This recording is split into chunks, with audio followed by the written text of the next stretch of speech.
Dear students, this is the second part of our discussion that is on the nature of state in India under Delhi Sultanate and Mughals.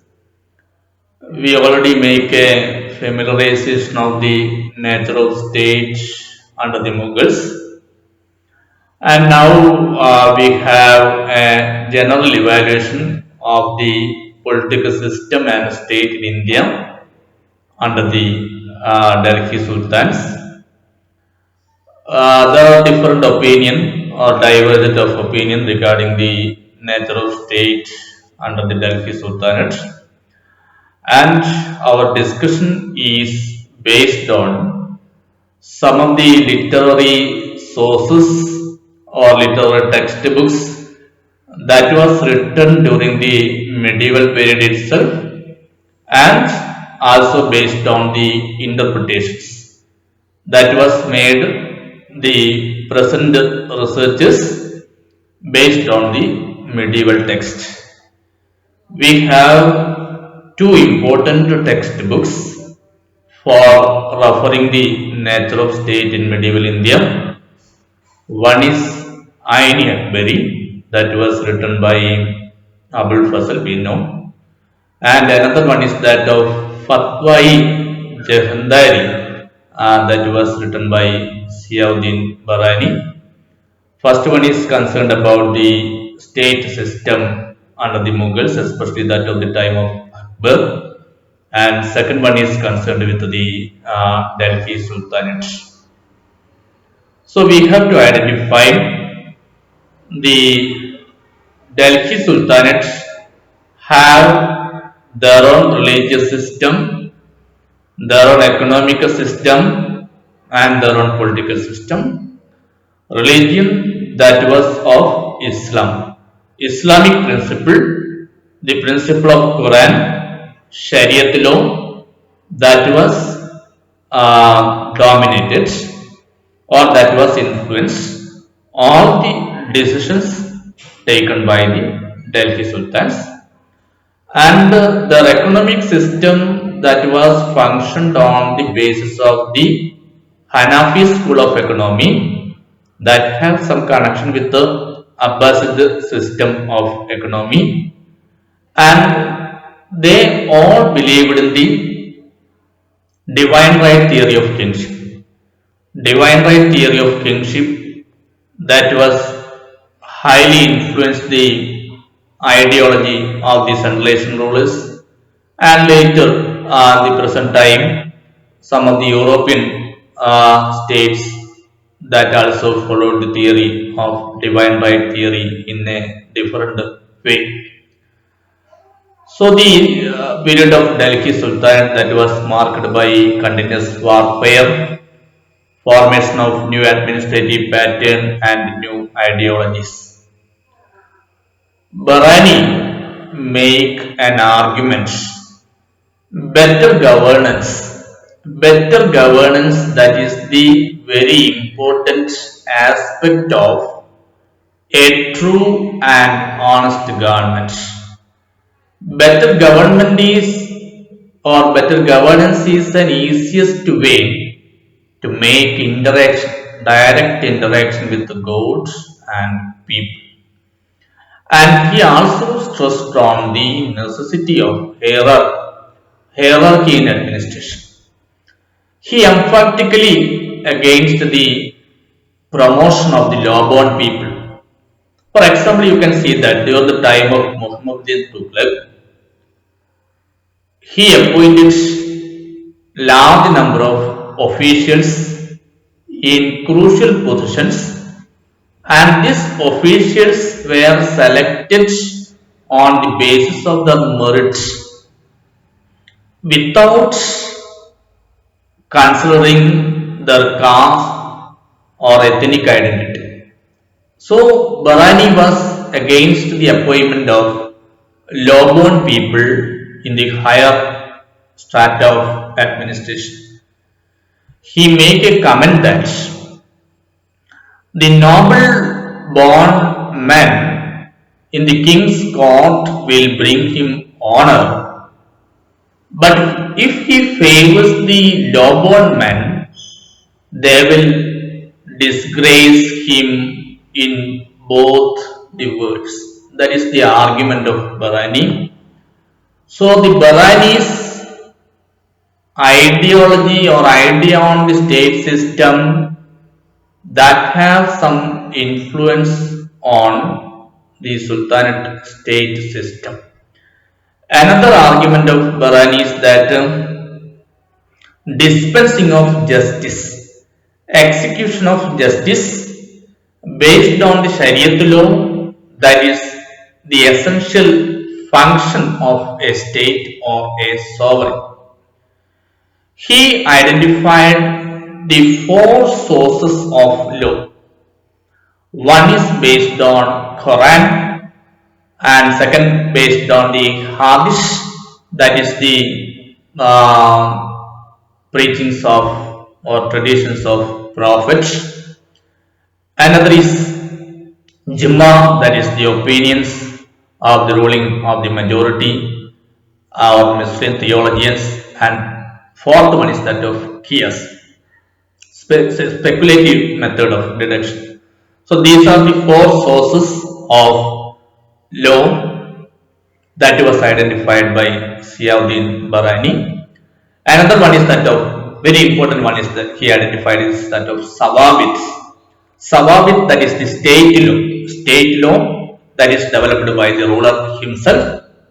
And he says that a state law is very essential for the maintaining of discipline, execution of the decision, but this state law should not be confronted with the Islamic law or the law prescribed by the Shariat. Barani also speak of the individual rights of the women, rights of the wife, children, and then again civil servants, all the people, slaves, all the rights of the individual should be recognized, honored, or protected by the state. That is another argument. So the idea offered by Barani that influenced the state system under the Delhi Sultanate for a long time, but at the same time, some of the sultans like that of Alauddin Khilji, then again Balban, then again Iltutmish, they developed their own independent ideology or independent system on the statecraft. While coming down to another important law book or the documents for the administration of the Mughal kingdom that is offered by Abul Fasl. Abul Fasl's Aini Akbari, that provides us a clear-cut knowledge on the state functioned under the Mughals, especially that of Akbar. He favored the divine right of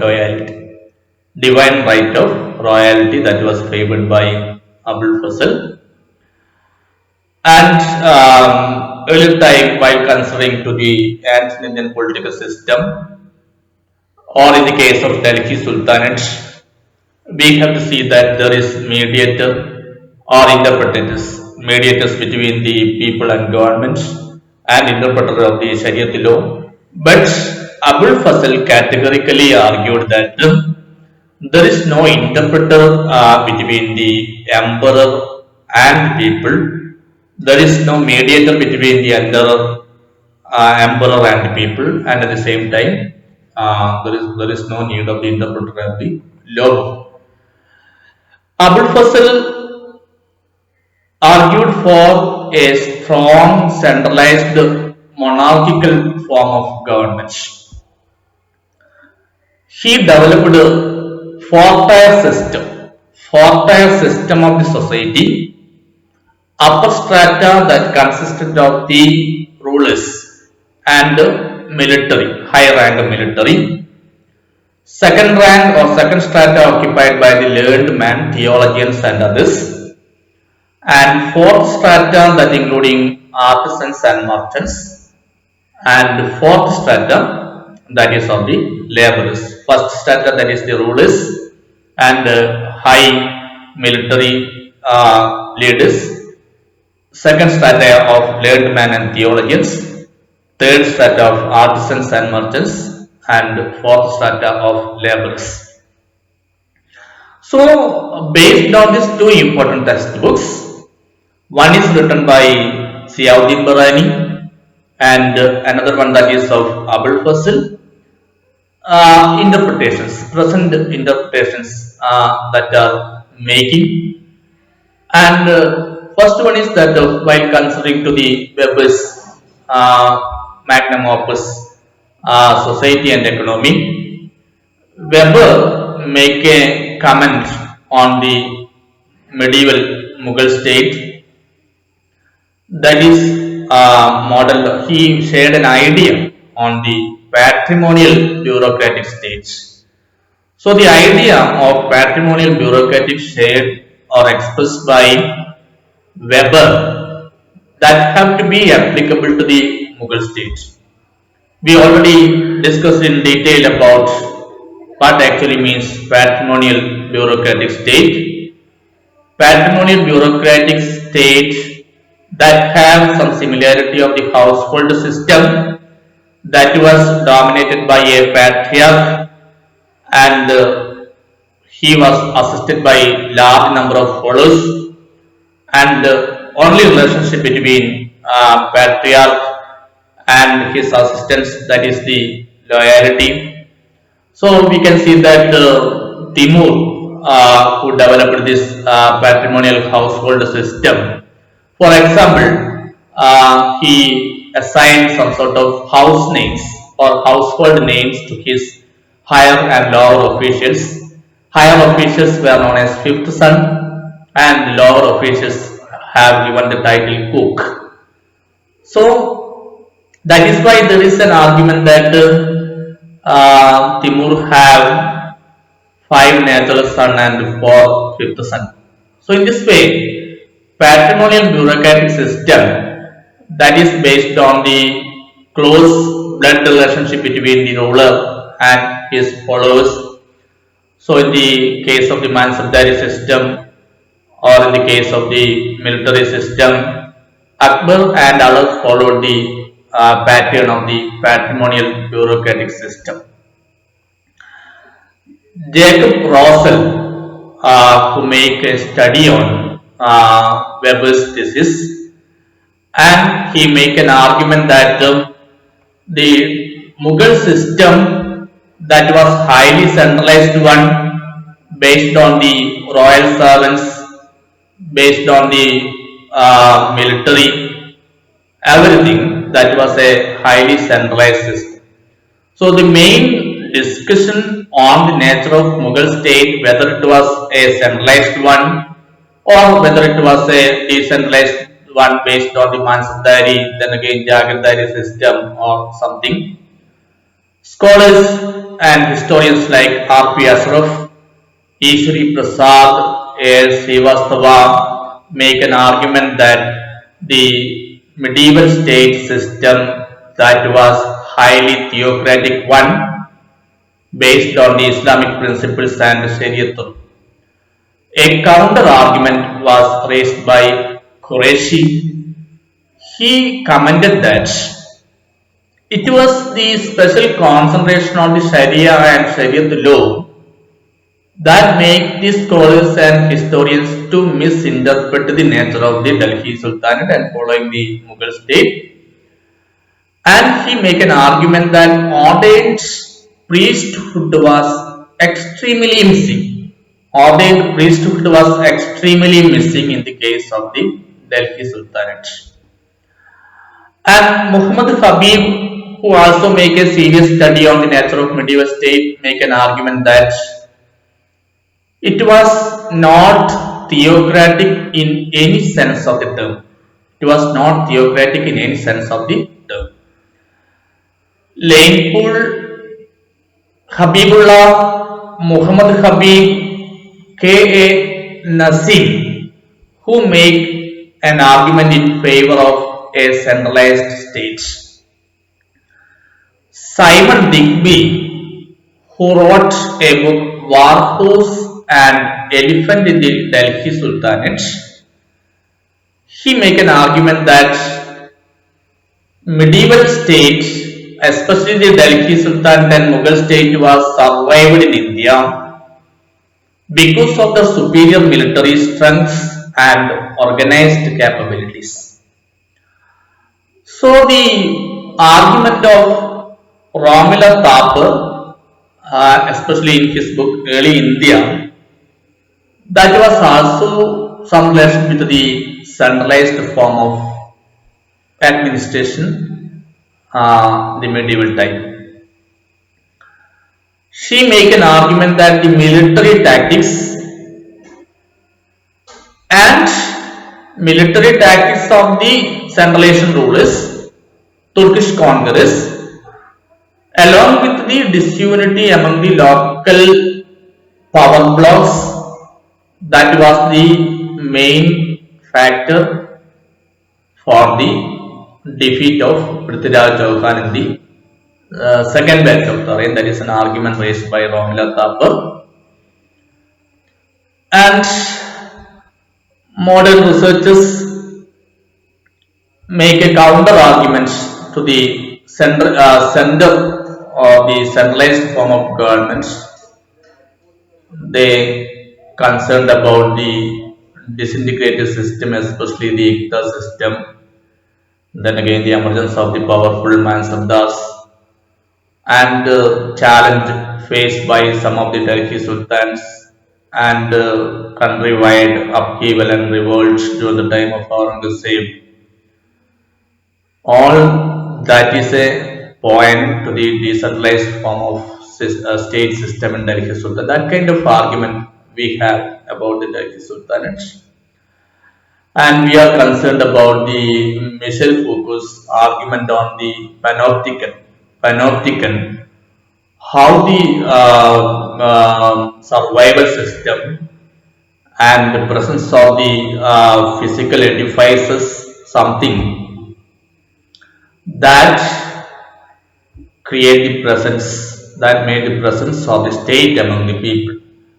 So large amount that was pumped by the medieval rulers for the construction of the roads, palaces, then again mosque, everything. So these physical edifices constructed by the Delhi sultans and Mughal rulers that created the presence in the mind of the people, and state is visible in the form of the physical edifices, and state is visible in the form of the donations, huge donations that was offered to the priesthood, especially at the time of the royal ceremony or something. So our study or our argument or the nature of state, that is whether it was a centralized state system or whether it is a disintegrated state system, and the mechanisms and strategies adopted by the rulers to develop a strong state in medieval India. And thank you for your patient hearing of my lecture. And in the coming times, we have come with more and more lectures and classes about medieval India.